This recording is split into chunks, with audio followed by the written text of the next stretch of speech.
일찍 다들 오셔가지고 고맙습니다. 여러분들이 그 판례를 우리가 공부를 하고 있습니다만, 판례라는 게 이제 여러분들 실력이 뭐 이게 뭐 금방 느냐 이렇게 생각할지 모르는데, 사실은 여러분들이 알지 모르게 어떻게 보면 조금씩 이렇게 향상되리라고 생각됩니다. 여러분들 직접 여러분들이 이제 미리 예습을 하게 되면 여러분들이 실제로 이 판례를 어느 정도 파악하는지, 그죠? 처음부터 여러분들이 처음에 수업을 듣기 전하고 들은 후하고 굉장히 차이가 나죠. 이런 것들이 여러분들 가랑비에 옷 젖는다고 여러분들이 살금살금 여러분들의 실력이 향상되리라고 생각됩니다. 오늘 판례는 린이죠. 린과 그 프랭클린 디파트먼트 레베뉴, 지난 시간에 했던 그 세금 감면과 관련된, 그죠? 우리 같으면 국세청과의 조세 심판 이런 내용들이라 볼 수 있겠습니다. 그래서 그 린이라는 이거 보면 이제 청구인이죠. 여기서 보게 되면 이제 텍스 코트가 되었으니까 이제 기본적으로 이 세금 전문 법원에 이제 이렇게 소를 제기한 케이스죠. 여기서 보면 로렌조 릴이라는 사람이 자신의 집을 그 사업 목적으로, 그죠? 사업 목적으로 사용했다고 주장하면서 경비로 사용했던 2,307불에 해당하는 세금 공제를 이제 주장했어요. 세금을 공제해달라 이런 거죠.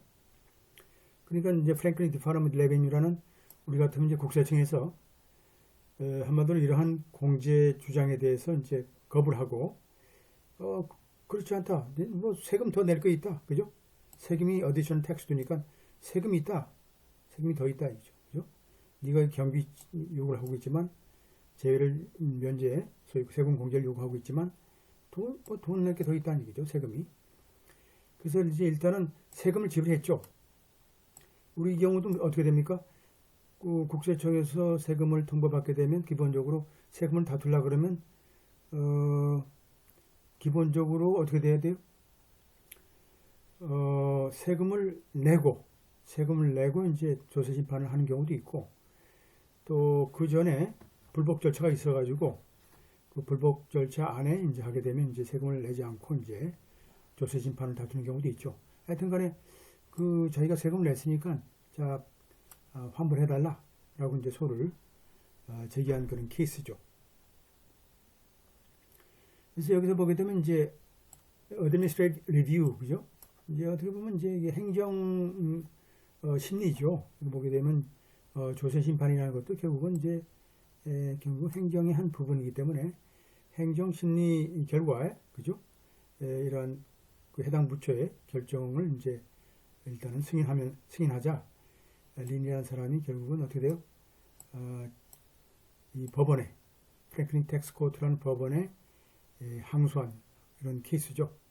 여기서 보게 되면 이제 여기서 조세 심판에서 우리가 조세 심판을 1심으로 본다 그러면, 조세 심판을 1심이라 본다 그러면 전문 법원 자체를 2심으로 보는 경우도 있고, 여기서 조세 심판의 이 절차를 의무 절차라 본다 그러면 이걸 이제 어떻게 되면 1심이라 볼 수 있겠죠. 이렇게 우리가 보게 되면 타임이라고 되어 있죠. 타임이라는 건 하여튼 그 불복 그죠? 절차가 있기 때문에 그 시간 안에 해야 되겠죠. 시간 하지 않게 되면 이것도 각하되는 경우가 많습니다. 그래서 지금 프랭클린 텍스 코트에서는 어떻게 돼요? 한 부분은 오케이, 한 부분은 이제 잘못됐다, 이제 이런 판결이 나왔어요. 그러니까 일단은 반 정도는 일단 좋은 그런 결과가 나왔겠죠. 가만히 있으면 어떻게 되죠? 결국은 세금 다 내고 마는 거죠. 이런 것들이 이제 뭐 이런 불복 절차라는 게 기본적으로 우리나라나 뭐 특히 미국이나 뭐 비슷한 케이스니까, 특히 행정법이라는 게 지금 현대사회에서는 굉장히 그 중요한 역할을 하죠.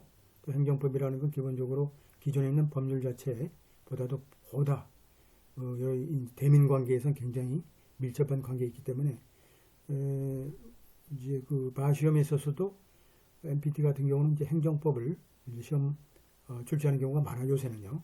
여러분들이 행정법에 대한 그 내용도 일부 여러분들이 좀 숙지를 좀 하고 있어야 될 것 같아요. 그래서 그 청구인은 린이 뭐라고 주장했냐면, 자, 챗 월스에 있는 자기 집을, 자, 그 로 프랙티스로 자기가 운영했다는 얘기죠. 로 프랙티스로. 그리고 나서 플랭클린은 에센스에 있는 자신의 아파트를 또 한마디로 이런 사업장으로 운영했다고 주장한 거죠. 이 플랭클린 에센스에 있는 아파트는 2006년도 5월 달에 이쪽으로 이제 이주한 거고, 그래서 하여튼 챗 월스에 있는 첫 번째 그 주거지하고 두 번째 주거지가 있는 거죠. 이쪽 다 하여튼 자기가 사업 목적으로 사무실로 운영했다라고 주장하는 거죠. 또한 뭘까요? 첫 번째 그 주거지역인 자기 집의 25% 정도인 챗 월스 하우스에 있는 첫 번째 그 1층과 그리고 에센스 아파트의 8개 방 중에 하나를 전적으로 자신의 법률 사무소로 운영했다라고 이제 주장하는 거죠. 여기까지 나와 있어요. 그러니까 린이 주장하는 걸까요? 클레임이죠. 클레임도 있죠. 클레임도 있고, 어때요? 아규도 있죠. 여러분들이 이건 이제 MPT 쓸 땐 알아야 돼요. 아규라든지 클레임이라든지 메인테인이라든지, 그죠? 어설트라든지, 어설션이 아시죠? 이런 것들. 한 4가지, 5가지만 딱 여러분들이 갖고 있으면 돌아가면서 쓰면 돼요. 그럼 멋진 문장이 될 수 있겠죠. 자, 이제 그 국가에서 뭐랄까요? 린이라는 사람이 청구인은 자체는, 자, 그의 집이나 그 아파트에 어떤 부분도 사용하지 않았다. 그러니까 사업의 주 사무소로 독자적으로 사용하지 않았다. 이렇게 주장하는 거죠. 그러니까 상반대 주장이죠. 그죠? 또 그리고 따라서 이제 사용하지 않았으니까 어떻게 됩니까? 그러니까 자신의 집에 그 사업 목적으로 그리고 어떻게 돼요? 자, 그러면 세금공제 혜택이 없다는 거죠. 세금공제 혜택이 없다. 이렇게 주장하는 거죠. 난감한 상황이에요. 난감한 상황이죠. 그러니까 양쪽의 주장이 팽팽한 거죠. 그렇다면 우리가 이런 경우는 이제 계속 주장을 해야 되겠죠. 자, 우리는 판단한다. 그죠? 우리는 판단한다. 우리는 판시한다. 자, 프랭클린 의회 같은 경우는 어떻게 돼요? 의회의 입장은 플랭클린의 어떤 뭐예요? 플랭클린의 개인소득세법이죠. 플랭클린의 개인소득세법과 우리 같은 국세청이죠. 인터널 레베뉴 코드하고 유사하다. 같은 거죠. 같은 거로 보고 있고, 소위 플랭클린의 그 소위 소득에 대한 세금 징수에 대한 목적으로 하는 것은 우리가 인터널 레베뉴 코드하고 플랭클린 퍼스널 인컴 텍스 로우하고는 같다는 뜻이죠. 같다. 이건 결국 같은 뜻이니까 개인소득세법에 따라서 우리가 징수를 한다.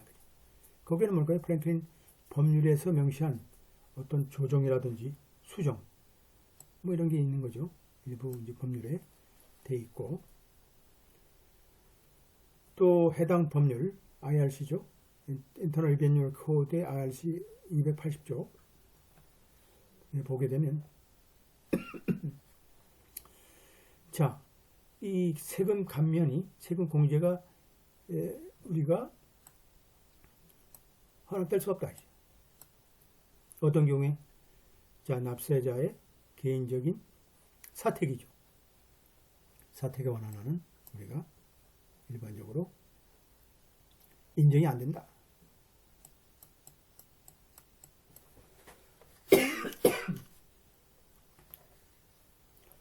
그런데 뭘까요? 280조 AC1A라는 조항에 보게 되면 이러한 금지 조항은, 그러니까 한마디로 세금 공제 금지 조항이에요. 이 금지 조항은 소위 그 납세자의 그 주택의 일정 부분에 대해서 할당된 경비에 대해서는 적용되지 않는다 그랬어요. 그러니까 뭘까? 이런 이 사택의 주택에 대한 부분은 어떤 경우에요? 아주 전적으로 사용되는 경우죠. 전적으로 사용되는, 특히 규칙적으로 납세자의 사업을 위한 주 사무소로서의, 그죠? 독자적이고 규칙적인 로 사용되고 있는 그 납세자의 주택에 대한 어느 부분에 대해서 그죠? 이러한 금지 조항이 결국은 이러한 경비에는 해당이 없다라는 거죠. 이거 굉장히 중요한 부분이죠, 이게 지금 요 조항들 여러분들이 봐야 돼요. 280조 A, C1A라는 조항들이 결국은 청구인의 우리가 주택에 대한 세금 공제 부분에 있어서 우리가 어떻게 하면 세금 공제에 해당되느냐를 우리가 알 수 있겠죠. 그래서 우리가 돼요. 우리가 독자적인 사용 요건은 뭘까요? 한마디로 all or nothing 스탠다드예요. 될 수 있다. 그렇지 않으면 될 수 없다라는 두 가지 그냥 흑백 논리예요. 이건 된다, 이건 안 된다는 거죠. 간단한 거죠. 뭐 이게 뭐 조금 뭐 돼서 되는 게 아니고, 예를 들어서 주택에서 한 부분을 우리가 사무실을 쓰는데 뭐 거기에 단 5%라도 혹은 단 1%라도 다른 목적으로 쓴다 그러면 안 된다는 뜻이죠. 그러니까 all or nothing이에요. 이게 맥블라이드 케이스에서 나왔던 그런 판결이죠. 그래서 이제 우리가 입법 역사를 보게 되면 뭘까요?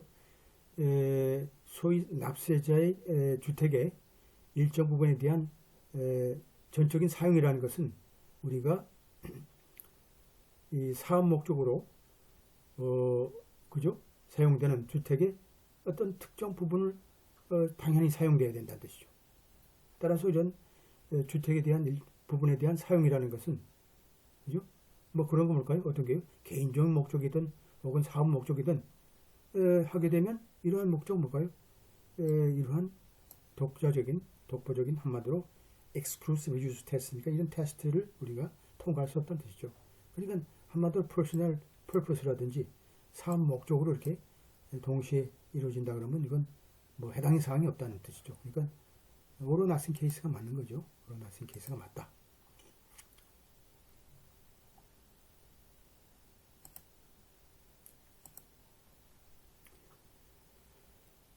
그 다음에 이제 세너 리포트 여기에 보게 되면 1976년 세너 리포트에 보게 되면 또 뭐랄까 하면 여기 위에죠. 위에 케이스에 해당되는 부분이죠. 이게 이제 이 코테이션, 사이테이션 자체가 위쪽에 설명되는 부분이고 또 뭘까요? 우리가 첫 번째 주거 지역에 대한 부분을 우리가 고려를 해야 되는데 먼저 청구인 자체가 그 주택의 25%에 해당되는 1층을 사용하게 돼 있죠. 했죠. 그것도 주사무소로서 규칙적으로 그리고 exclusive니까 한마디로 그 목적으로만 그죠? 그 목적으로만 사용했다는 것을 우리는 안다라는 걸 우리가 발견했다는 거죠. 찾아냈다.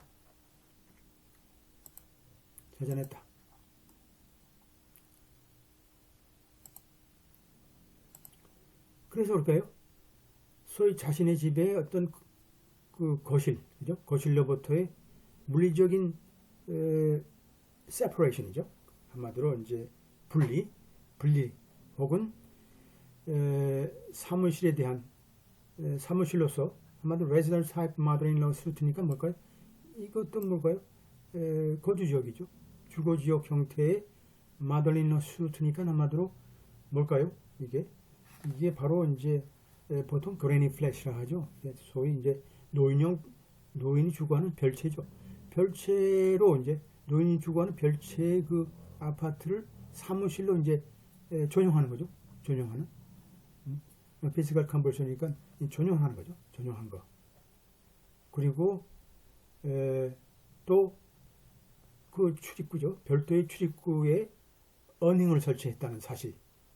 별도의 출입구에 어닝이라는 여러분들 뭐 어떻게 돼요? 주택 보게 되면 이렇게 이제 처마가 있잖아요. 주택이 있다 그러면 이 처마가 조그맣다 그러면 이게 햇볕이 좀 가리기 힘드니까 이렇게 좀 길게 이렇게 여러분들 시합에 보게 되면 이렇게 나와 있잖아요. 어닝 알잖아요. 햇빛 가리기 같은 게 이렇게 길게 나와 있어요. 돌려서 하기도 하고 뭐 전동으로 하기도 하고 하는데 하여튼간에 뭐 이런 사실을 이제 발견한 거죠. 우리는 통보 받은 거고. 우리가 지금 보게 되면 상당히 그 사실관계에 있어서의 중요한 사항들이 지금 밝혀지고 있어요.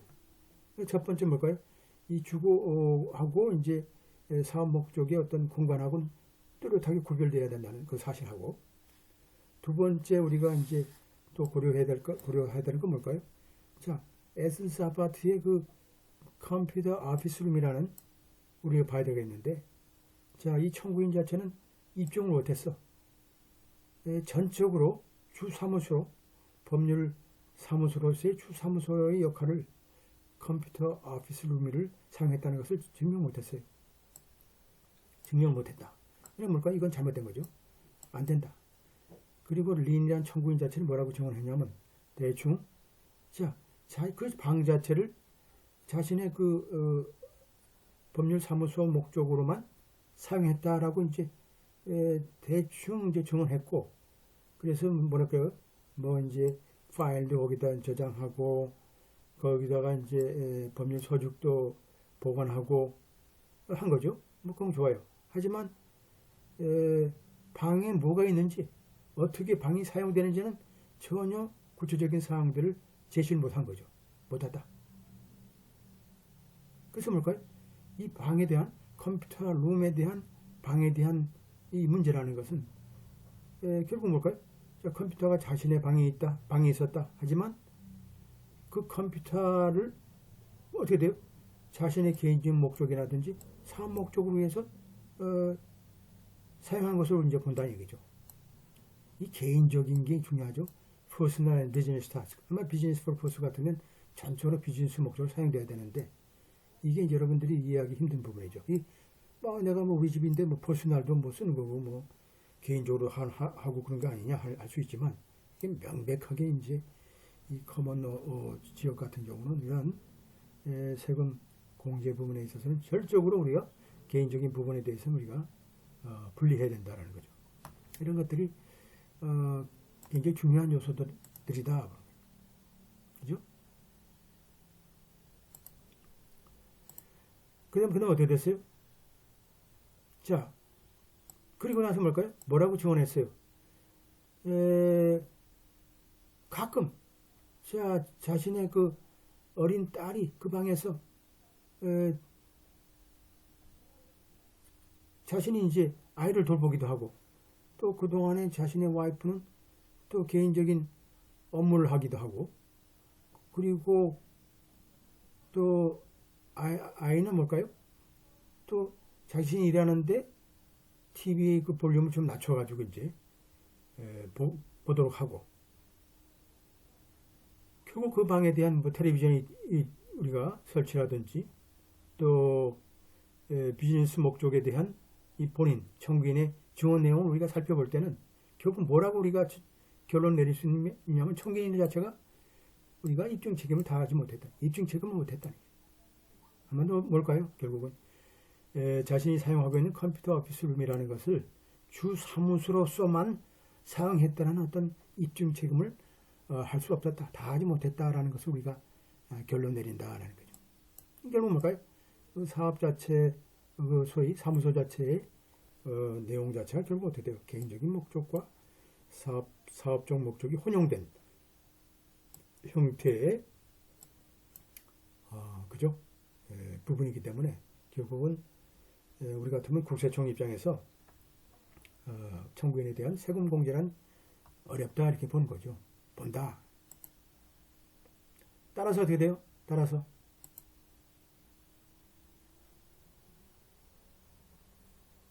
요걸 먼저 읽고 넘어가시죠. 따라서 어떻게 돼요? 따라서 자 소위 그 차트월스 홈 그죠? 두 가지죠. 두 가지. 이건 이제 나중에 이사간 부분이고, 차트월스 홈의 그 사업 목적의 이용과 관련해서 그죠? 관련해서 소위 우리 같으면 이제 국세청의 판단의 결정을 뒤엎는다. 그리고 에센스 아파트먼트와 관련된 결정은 오케이 찬성한다. 그럼 뭘까요? 한쪽은 오케이, 한쪽은 노죠. 한쪽은 노다. 둘 중에 하나를 우리가 판단했을 때 두 개의 어떤 그죠? 두 장소에서 있었던 그 사무실 자체 A와 B가 있었다 그러면 A 부분에 있는 찾아볼 수 있는 경우가